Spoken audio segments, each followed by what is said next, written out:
Ang tagal-tagal ko nang hindi nag-live. Yay. Wow.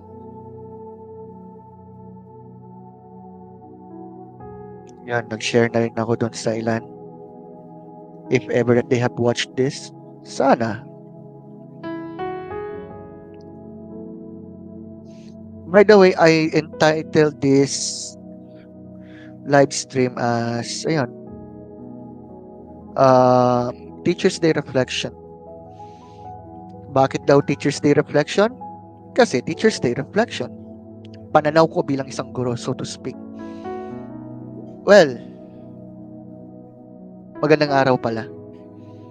And then, ayun, I thought this could be a perfect time for me na magkaroon ng mag-share ako ng thoughts about, I think, ano yung mga masasabi ko na reflection concerning to this week, no? Sana naririnig ako kung naririnig talaga ako. By the way, later on, ipopost ko naman to sa Sir Rowell's vlog itong live and also to my own YouTube channel. Maganda rin na magbigay ako ng aking thoughts concerning this. Sana po kung may matrip lang talaga na mag-shoutout dyan, kung may nakikinig man sa atin, sana. Okay. So, ayun. Buong araw, ayun, reflection time. May mga panahon, may araw na kailangan ding yung sinasabi nga na i-enjoy ang sarili, so to speak. Higit sa lahat, kung yun, kakakita ko pa lamang ng grade ko sa masteral. By God's grace, pasado naman tayo. Wow. Yun lang. I'm praying na matuloy-tuloy ko na to. Kasi, syempre naman, nag-aral ka rin lang. Like yung pag-aral ko before sa apologetics last 2 or 3 years ago. Ayun, I'm praising God for that. Ngayon, Teacher's Day Reflection. Noon ko naalala yung isa sa mga turo ng Lord about dun sa sinabi niya na hindi man higit ang isang mag-aaral o ang isang disipulo ay hindi nakakahigit sa kanyang guro. Subalit kapag ito ay sinunod ng isang estudyante o ng isang disipulo, layalin tulad na siya sa isang guro. Walang komento. Mag-shoutout naman dyan kung nakikinig po kayo, nanonood kayo dyan. Lalo na, nakakarami na po tayo ngayon na 1 to 1,000, 1 to 2,000. So, meron tayong 70,000 views. Hayaan nyo na ako mangarap. Okay na yan. Ngayon lang ako nakapag-live Okay? At saka, shoutout doon sa mga estudyante ko sa Pascal. Shoutout sa'yo, Miko. Mukhang siya lang updated, sa totoo lang, no? Mayroon pang isa, yung isang estudyante ng grade 7, no? Oy, gising-gising lang. Ngayon lang ako nakapag-live stream. Bahala kayo dyan. But anyway, ayun. Kahapon, nag-upload ako sa YouTube channel ng tatlo pang video lesson. Isa sa 7, isa sa 8, isa sa 10. Yung isa yung dalawang yung sa grade 7 and 8 Filipino at yung isa grade 10 English. Well done said. Ano pa? Real talk lang kasi kanina may 100,000 views na pala. Depende na yun. Anyway, reflection.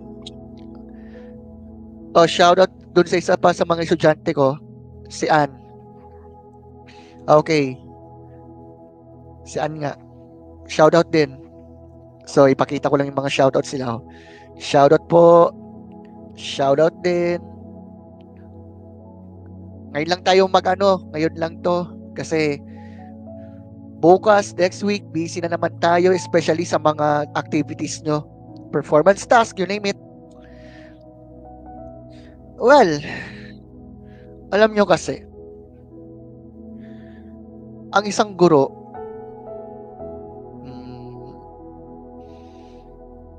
paano ko masabi? Hindi kasi basta-basta na nagturo ka din tapos na.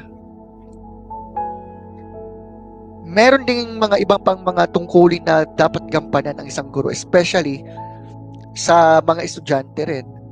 Alam natin na kinakailangan din ng gabay, tinuturuan ng magagandang asal.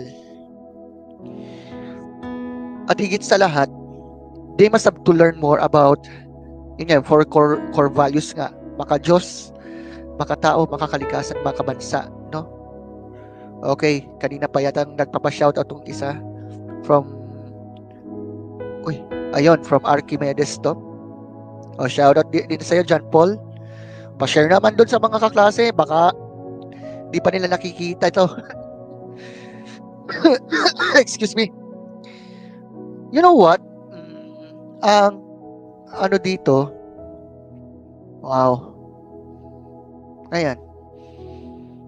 There are times talaga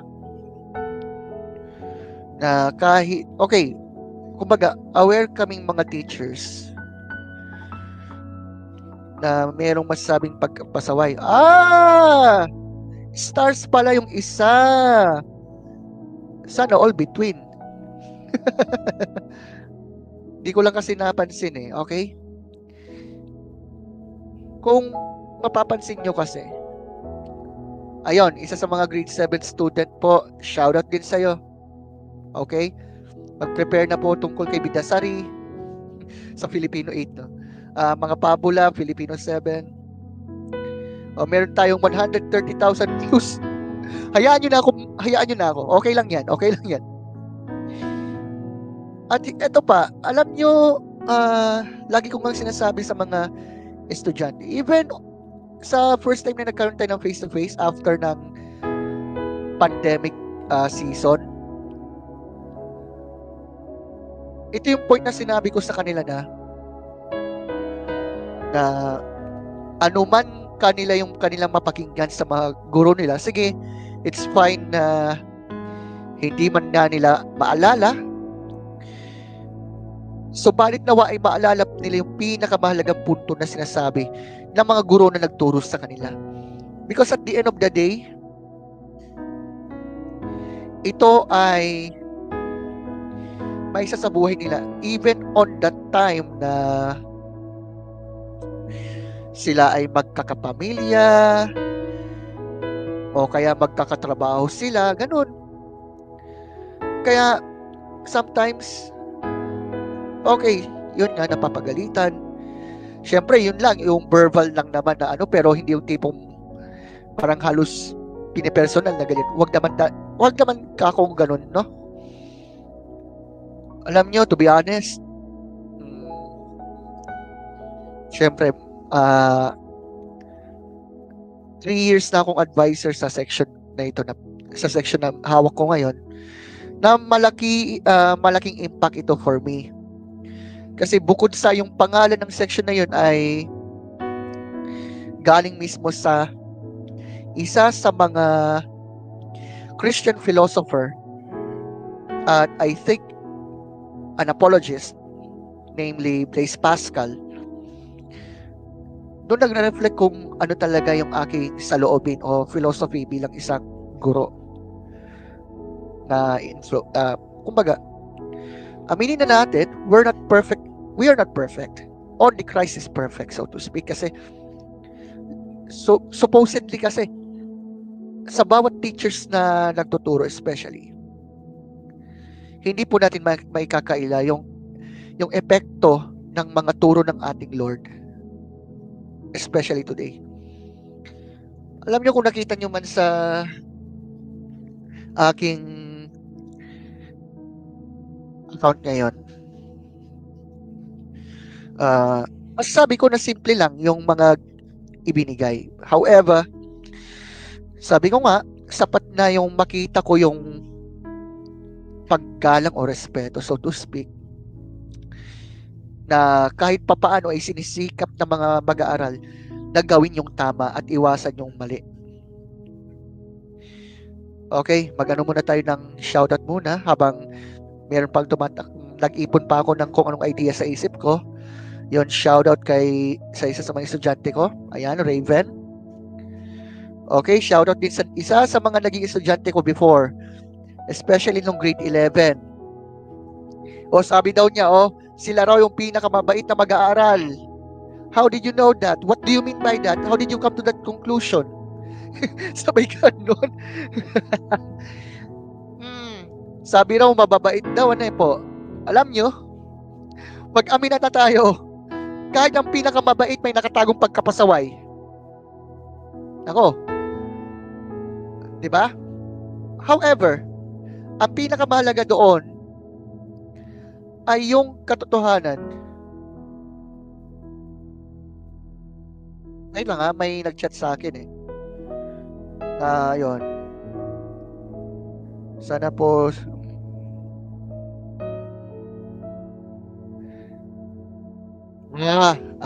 okay. I think may kinalaman to sa naman grade 10. Pero sabi nga, di na ako mag-name call na lang. But anyway, alam nyo, especially ito ngayon, for example na lamang sa mga grade 10 students nga. First time kong magturo ng mataas sa level. Although, nakapagturo na ako before ng grade 9. So, I think ESP, but yun lang, panahon kasi yun noon ng pandemya. So, hindi ko sila na-encounter noon. Although, I think, nakilala naman nila. Sabi daw, sana all raw. Hey, hindi lahat po ng nakikita po sa internet ay totoo. Yun ang sasabihin ko. Hindi, joke lang. Hindi, sabi ko nga kanina, kahit yung mga pinakamabait na tao ay may nakatagong kakulitan. Especially sa mga kabataan sa panahon natin. Ang ano lang diyan, kung paano po sila mapanuto, kung paano nila malaman kung ano yung tama. Kulang na lang magsabi ako ng philosophical ones na. Ayun, so na-shoutout na natin to. Ito yung galing sa USST na naging kasama ko doon sa banda dati. Kasi nung college ako, naging part ako ng band noon. Actually, lumaban. Talaga kami noon ng buong Tarlac City, and then last time, I think, yung regional. So, ayan. Shoutout sa'yo. Pambihira, hindi pa rin nagbabago. Tinatawag mo pa rin akong, ay nako, pasensya na, tinatawag akong vokalista ng parokya ni Edgar. Nako, wala akong kilalaman dyan. But anyway, shoutout sa'yo, okay? And I'm hoping na malapit ka na makapagtapos ng iyong pag-aaral. So, magpatuloy ka lang. Kaya yan. Okay. Sana all. Tama. Totoo naman yung point. Okay. Ito yung isa sa mga naging student namin noong grade 8 sila. So, thank you. Thank you so much for that. Okay? And then, ayun. Shout out doon sa kapatid ng isa sa mga estudyante ko sa aking advisory class. Shout out kay Mark. Tahimik lang din. Pambihira. Yan din yung palayaw ko eh. Kung napapansin nyo sa ID ko. Excuse me. Ayan. Actually kasi, balikan ko lang. Although may point kasi itong isa, yun nga, yung tungkol sa English na hindi pa gaano, there are reasons. May mga rason kasi kung bakit sometimes kailangan i-training. To be honest with you, walang madali talaga sa buhay. Kahit saan ka man pumunta, kahit yung sinasabi natin na pinakamadaling kurso na makukuha mo, lalo po sa mga senior high dyan na nakikinig po ngayon sa akin ngayon, I tell you right now, mahirap din yan. Diba? Syempre sa mga teachers din, mahirap din yan. Kala lang, turo-turo lang, ganyan. Hindi rin. Yung mga simpleng bagay, yung simpleng trabaho, like for example, yun nga, pag-iigib na rin, mahirap din yun. Pagsusulat, mahirap din. Paglalaba, whatever. Sa madaling sabi, shortcut. Walang shortcut sa buhay, so to speak. Ang problema kasi sa atin, mag-aminan tayo, naghanap tayo lagi ng shortcut.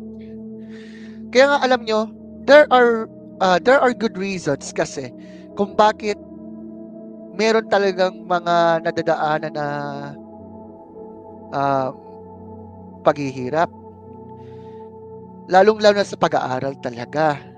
Halimbawa, kung may performance task na isasagawa, right? Uy, si Kuya Chino pala, wash out daw. Kamusta na po, Kuya? Ayun. Okay. Kamusta po? Shout out daw. Okay. Okay, alright. Anyway, tuloy ko lang, no? Even for example na lamang sa pag-aaral na rin, hindi naman kasi basta-basta yan. Kung akala ng nakararami, parang ganun-ganun lang. Hindi. Kaya nga, yon, I understand the point of the said student, pero ulitin ko, hindi ko po sasabihin kung sino. Basta, okay lang. Gusto ko lang i-explain to. Ayan, naalala ko tuloy yung Kuya naman, pambihira namang dance move yan. Wala na akong matatandaan. Naalala ko lang po nung 2018, nung first year ko sa pagtuturo, yan ang gawain ko. Pero ngayon, ewan ko kung meron pa akong alam na steps. Hindi naman po ako nagsasayaw dyan sa TikTok eh. Pero anyway, hoping po na ayun. Ewan ko lang kung kailan yung alumni dyan sa college eh. Medyo busy lang din kasi ngayon, lalo na ayun, buhay educator, ganun. Tapos yon, wala na. Saan ako napupunta? Ay, nako. I would like to point out this way kasi isa sa mga nagugunita ko ay ito. Since 2020 or 2021,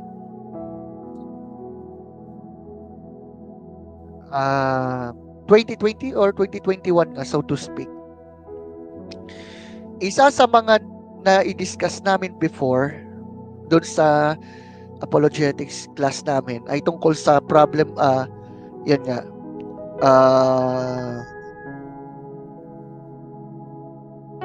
problem of evil yun, tama? If God, why evil? Pwede nyo po mapanood sa YouTube channel ng crossexamine.org with Dr. Frank Turek. Na kung saan, okay, bago ko yung ayan. Oo nga kuya. We're hoping talaga na may reunion talaga. Actually, ayun, I'm hoping na okay din po yung mga kabatch po natin. I think, yung iba, may trabaho na rin.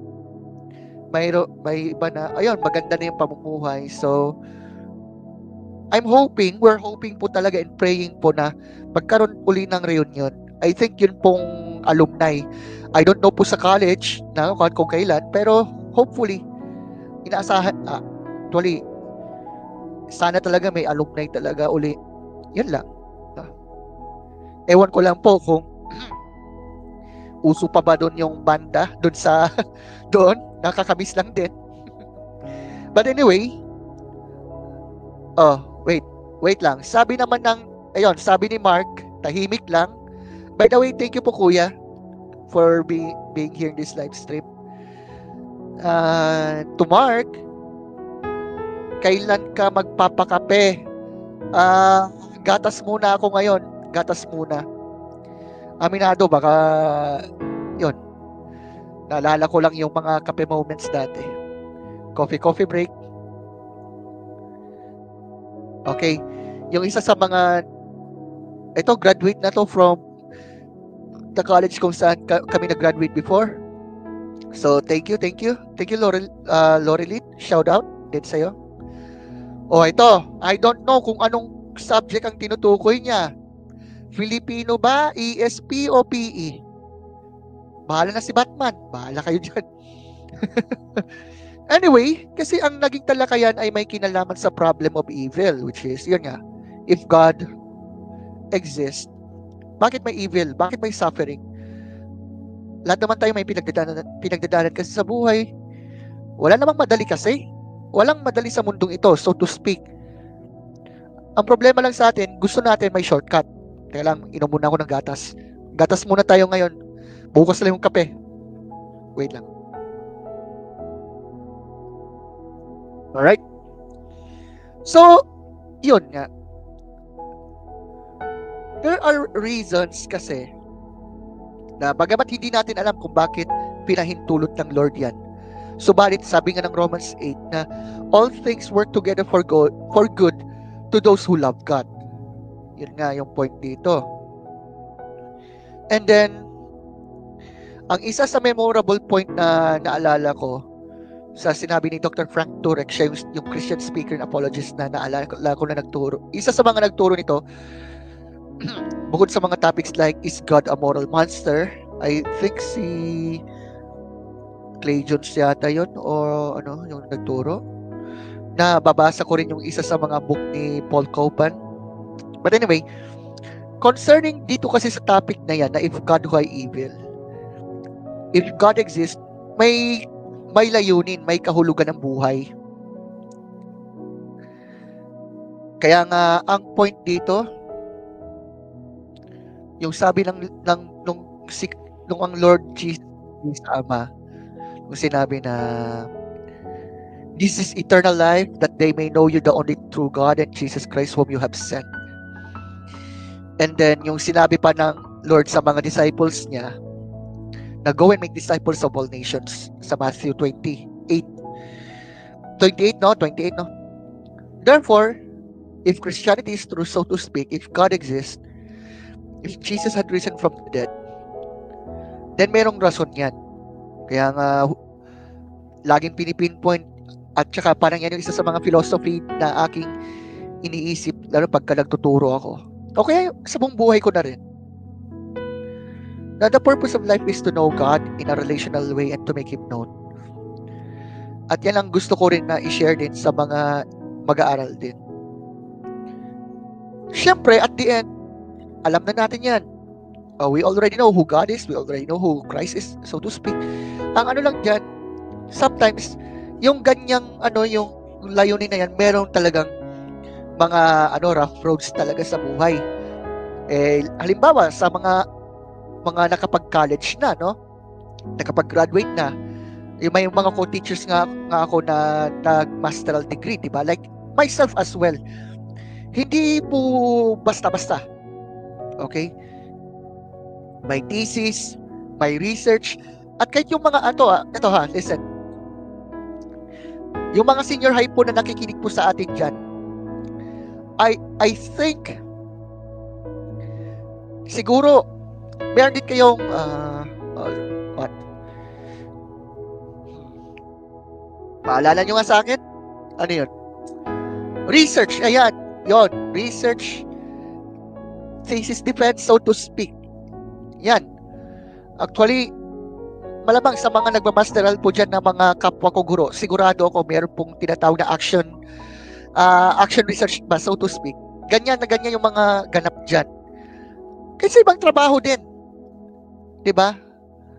May statistics, mayroong isinasagawang scientific analysis, so to speak. Kaya, yun nga, ang pinipinpoint ko nga sometimes, may mga experiences talaga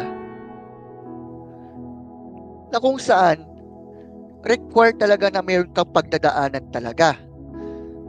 Although mayroon talagang consideration like what one of my students said na magdahan-dahan muna daw, lalo sa mga hindi ganong maano sa English. Yes, I understand that. However, one day talaga marirealize natin kung gaano kahalaga ang mga ito. Hindi lamang ito sa mga teachers nyo po na nagtuturo, kundi sa inyo rin. Kasi one day, maybe 10 or 20 years from now, ano ba ang inyo pong vision, so to speak? Ano ba yung vision nyo after the time that you will graduated in high school? Diba? Even to those who are studying already in college, ganun din yan. Kasi at the end of the day, sabi ko nga, para sana taga-aral tayo. Diba? Yes, it's true. Nandun na po yung tinutukoy po natin na yung ability natin intellectually. But at the same time, nasaan yung compassion natin sa ating kapwa? Tapos yung empathy, so to speak, right? Kaya nga yung four core values talaga, maka-Diyos, maka-tao, maka-kalikas, maka-bansa, andun na. So, habang nire-reflect ko ito, especially sa pagtuturo, syempre, aminin na natin, marami din tayong mga lap sa buhay. But, ang pinakamahalaga doon ay kung paano mo nagagawa na magampanan yung tungkulin. Especially, lalo na, bilang teacher nga, bilang guro, bilang tagapagturo, ikaw yung nakikita bilang good example, bilang influencer sa mga kabataang ito na maituturing na pag-asa ng bayan. Yes, yun nga, may mga malulungkot din talaga na mga pangyayari. However, hindi po ito nangangahulugan na hanggang doon lang or what. Ayoko ring mag-judge. Ayoko mag-judge ukol dyan. Ipagpapray ko na lamang sa Lord yung tungkol dito. Okay. Magkagayon pa man, habang nire-reflect po ito, pakinggan po ninyo ako mabuti. No? Sometimes, kailangan po talaga yung tinatawag na yung parang mayroon tayong ansabing mga mapagdadaanan talaga sa buhay. Kasi, wala pong shortcut pagdating sa katagumpayan. Diba? However, at the end of the day, makikita natin yung bunga ng ating pagsisikap. Halimbawa, sa Filipino, there are some na parang hindi pa gaanong nagigets yung panitikan, so to speak, o kaya yung ating, yung ating mga sinasabi, teka lang, yun, yung pakikipagtalastasan baga, yan. So, habang tumatagal, kahit papaano, meron tayong natututunan. Diba? Or pagka nakakapakinig tayo ng maayos. Ayan I'm talking, tinutukoy ko na rito yung pagtuturo ko sa mga estudyante sa grade 7 and 8 ng Filipino. At the same time, sa grade 10 sa English, there are times talaga na nagkakaroon ako ng considerations din. So, excuse me? Ganun talaga. However, we must have to recognize the fact na minsan, we need to learn. Kailangan po nating matuto by sa buhay yung mga natututunan natin. Kasi halimbawa kung puro na lamang tayo sa comfort zone, sana po.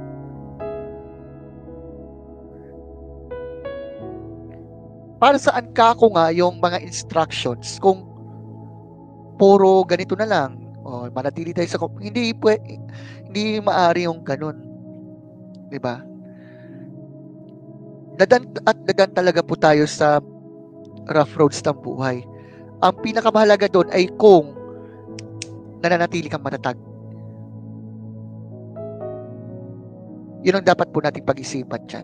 Anyway, bago po tayo matapos sa live stream na to, hindi na rin po ako magtatagal dito. And by the way, sa lahat po ng mga nakapanood ngayon, as of now, may 6,000 viewers na rin. 5,000. Hayaan nyo na po ako ngayon lang to. Ayan, mag-shoutout muna uli. Ayan. Thank you so much. Thank you. Ito kay si Ira yung kanina yan, no? O, yung isa sa mga naging estudyante before. Oy, ayan na naman kayo, ha? Di pa ako nakapag-gupit dyan, ha? Sumang-ayon naman tong isa. Ay, nako, bahala kayo dyan. All I can say here is this. In this reflection, ano man, we need to be thankful. Kung ito sa mga estudyante po na nakikinig ngayon, wag po tayong makalimot sa mga guro na minsan ay naging part ng inyong buhay. Kung paano nabuo ang kung sino po kayo ngayon. Especially sa mga datihan naming mga mag-aaral na ngayon ay nakapagtapos na, ang ilan ay nasa grade 10, grade 9, grade 8, ganyan. Manatili na, i-advise ko rin na anuman yung karangalan na meron tayo, kung nasa posisyon ka man o meron ka ng ginagampanan na tungkulin, ito ang ating isaalang-alang. Magpakumbaba lagi. At kung naniniwala tayo na may Diyos, magpasalamat tayo lagi sa Kanya. I-appreciate din natin yung mga parents. I-appreciate din natin yung mga guro ninyo ngayon at yung mga naging guro ninyo noon. Sabi ko nga noon especially sa section ko, I don't care kung hindi man, I don't care yung tungkol sa favorite teacher, bahala sila dyan. Pero pinakamahalaga sa akin ay kung ano ba yung kanilang matutunan na pwede nilang magamit sa pang-araw-araw na pamumuhay. Kasi alam nyo, tingnan nyo, sa Filipino and even English, di ba may literature? Siyempre, mayroon siyang halong mga aral o mga moral lesson na matututunan ng bawat isa. Kahit yun lang po yung ating maalala o magugunita sa pang-araw-araw na pamumuhay. So, yan yung aking reflection for this year's Teacher's Day. Salamat. Ayun, I'm praising God unang-una sa lahat sa mga opportunity na binigay niya.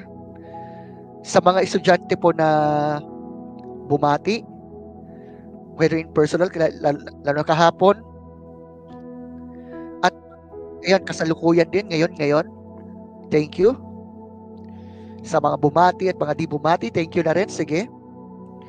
O yun, shout out kay Raven, siya yung mula grade 7, siya yung tinuturing namin Kapitan Tiago sa section, okay. Sabi daw ni Rainer, siya daw yung pinakamabuting estudyante. What do you mean by the word pinakamabuti? I would like to know. Ayan. Ay, nako. Ayan, yun lang muna ngayon yung live natin. Medyo lumamig na yung gatas ko yata. Anyway, I'm hoping and praying na, ayan, yes, it's true, pwede tayong mag-enjoy sa buhay. But at the end of the day, huwag po tayong makalimot sa tungkulin natin. Sa inyo, hindi lamang bilang mga mag-aaral, kundi bilang mga mabubuting mamamayan ng ating bansa. Sa Diyos ang kapurihan. Thank you so much for listening and or watching this live stream. Ano yung na-miss mo yung pagkakape? Sakto naman to. Kape tayo daw. Gatas muna ako ngayon. Okay? Ay, nako. Well then, sa mga hindi po makakapanood ngayon, dahil kasi patapos na itong live stream natin, ano ba? Pwede nyong panoorin na lamang ulit ito. Okay? At saka i-post ko naman to sa Facebook page ko na Sir Rowell's Vlog at saka sa YouTube channel ko. So, that's all. thank you for watching, and thank you also dun sa mga comments nag-shoutout dyan. Ewan ko lang kung kailan ako magla-livestream. Tingnan natin. Kasi busy rin sa buhay. Okay, that's all for now. Thank you guys for watching this live stream, and see you on the next time. Hindi, next time, mali na naman yung grammar ko. See you. God bless po sa lahat. Maraming salamat. Have a great day. Enjoy the rest of the day. Ay, oo nga pala, gabi na pala ngayon. Sa mga estudyante, see you tomorrow. God bless you.